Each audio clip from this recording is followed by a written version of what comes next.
2 நாளாக திவ்யாவுக்கு எனக்கு ஒரு பிரச்சனை ஓடிட்டுருக்கு.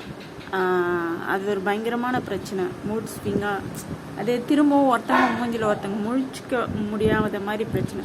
இதுக்கு முன்னாடி கூட எனக்கும் திவ்யாவுக்கும் நிறைய பிரச்சனைகள் வந்திருக்கு. நான் திரும்ப சரி ஓகே சின்ன பொண்ணு தானே நம்ம போய் பேசிடணும் அப்படின்றதுக்காக நானாக போய் பேசுகிறேன்.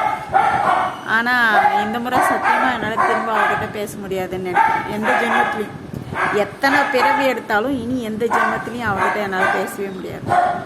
அவளாக வந்து பேசினா கூட நான் வந்து பேச மாட்டேன். இதுக்கு முன்னாடி நான் என் கடைசியாக எங்கள் அம்மா கிட்ட கூட எனக்கு ரொம்ப பிரச்சனை வந்தது. ஏன்னா எங்கள் அம்மா வந்து அவங்க பிள்ளைங்களுக்கு தான் சப்போர்ட் பண்ணும். என் பக்கம் இருக்கிற ஒரு கருத்து நான் எந்த உணர்வில் இருந்து நான் சொல்கிறேன் அப்படிங்கிறதே தெரியாது எங்கள் அம்மாவுக்கு. நான் ஒரு இன்சிடெண்ட் சொல்கிறேன். அது முன்னாடி நடந்துச்சு, ரொம்ப வருஷங்களுக்கு முன்னாடி நடந்துச்சு. நான் என்ன பண்ணேன், தாலுக்கா ஆஃபீஸில் வேலை செஞ்சுட்டு இருந்தேன். இந்த ஒரே ஒரு நிமிஷம்.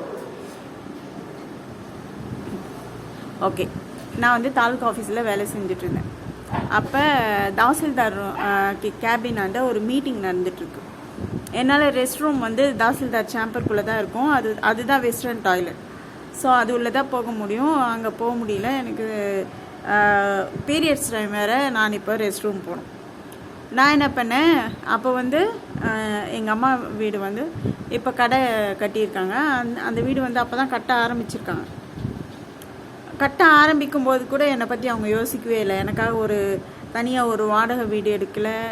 அது என்னை பற்றி யோசிக்கவே இல்லை. என்னை வந்து இவ எப்படி வந்து அந்த வீட்டுக்குள்ளே இயங்குவா அப்படிங்கிற, எப்படி மூவ் பண்ணுவா, எப்படி வந்து இது பண்ணுவா, எப்படி குளிப்பா, எப்படி நகர்ந்து எதுக்கு போவா அப்படிங்கிறத பற்றி எங்கள் அம்மாவுக்கு ஒன்றுமே கவலையே இல்லை.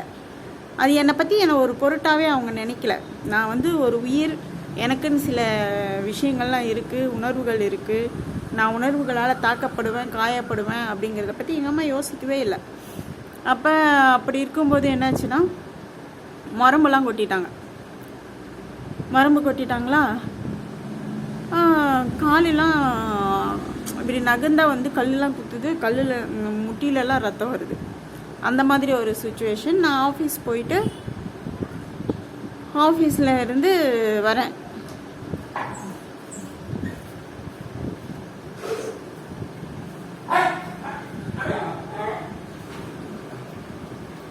அந்த மூட்டையை திரும்ப கட்டி வை, அப்படியே பிரித்து விட்டுறாத.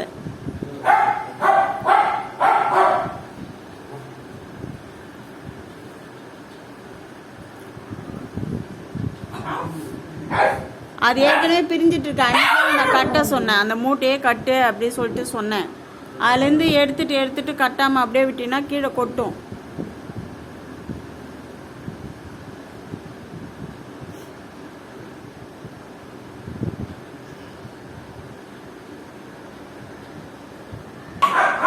சரி, நாய்ங்கெல்லாம் கத்த ஆரம்பிச்சிட்டாங்க.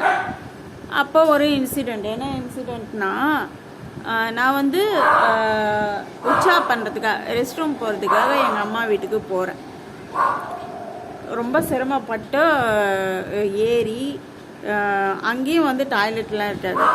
ரொம்ப சிரமப்பட்டு ஏறி இந்த பானால் இருக்கும்ல, இந்த கலவைலாம் கலந்து எடுத்துகிட்டு போவாங்களே, அந்த பானாலை கவிழ்த்து போட்டு ஆஃபீஸில் வேறு மீட்டிங் நடந்துகிட்ருக்கு.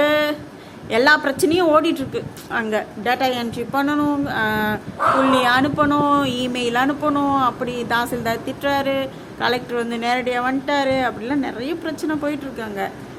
அங்கே இருக்கும்போது நான் இங்கே வரேன், ரெஸ்ட் ரூம் போயிட்டு உடனே போயிடலாம் அப்படின்னு சொல்லிட்டு வரேன். அப்போ ஒரு சொத்து பிரச்சனை போகுது. என்னோடய சுச்சுவேஷன் பாருங்கள். நான் ரெஸ்ட் ரூம் போகிறதுக்காக அம்மா வீட்டுக்கு வரேன். அங்கே என் சின்ன தம்பி இப்படி வீடு பெருக்கிட்டே இருக்கான். வீடு இல்லை, வாசல் பெருக்கிட்டே இருக்கான்.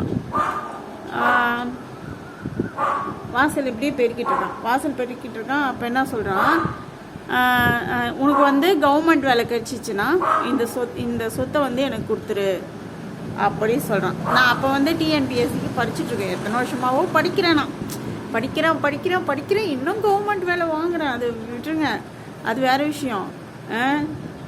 கவர்மெண்ட் வேலை வாங்கிட்டுனா இதை கொடுத்துருங்கிறான். நான் எந்த சுச்சுவேஷனில் போகிறேன் தெரில, அவனுக்கு எந்த சுச்சுவேஷன் அது தெரியல.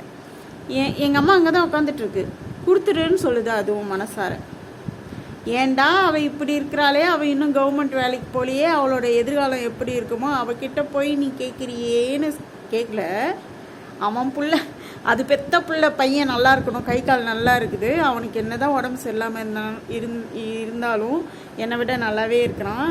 அவன் வந்து கடைசி பிள்ளையாக இருந்தாலும் அவனால் நடக்க முடியுது. அவன் நல்லா சம்பாதிச்சுட்டு இருக்கான். நான் சம்பாதிக்கிற சம்பாதியத்துக்கும் அவன் சம்பாதிக்கிற சம்பாதியத்துக்கும் எவ்வளோ இருக்குது. சரி, அவனுக்கு குடும்பமே இருக்கட்டும், பிள்ளைங்களே இருக்கட்டும், எனக்கும் ஒரு பொண்ணு இருக்கா.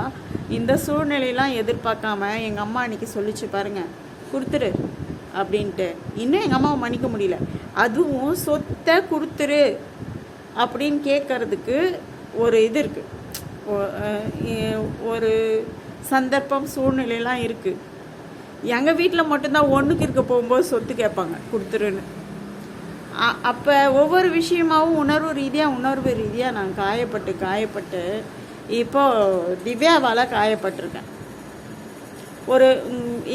ஒரு நம்ம அத்தை அவங்க முன்னாடி நம்ம இப்படி மூஞ்சடிக்கிறோமே, அவங்க என்ன சொல்ல வந்தாங்க, அவங்க நம்மக்கிட்ட என்ன சொன்னாங்க அப்படிங்கிற அந்த மரியாதை கூட நான் பசங்கக்கிட்ட எதிர்பார்க்க மாட்டேங்க. அன்பு கொஞ்சம் கூட இல்லைன்னா திரும்ப அவகிட்ட நான் எப்படி பேசுது? ஆனால் எந்த ஜென்மம் எடுத்தாலும் பேச மாட்டேன். இது பர்சனல் தான். இது யார்கிட்ட வந்து சொல்லி மனசு தீர்த்துக்கிறதுன்னு தெரியல. அதனால தான் நான் உங்ககிட்ட சொல்லிகிட்ருக்கேன். இது என் லைஃப்பில் ஒரு பகுதி இல்லை, அதனால் டாடா.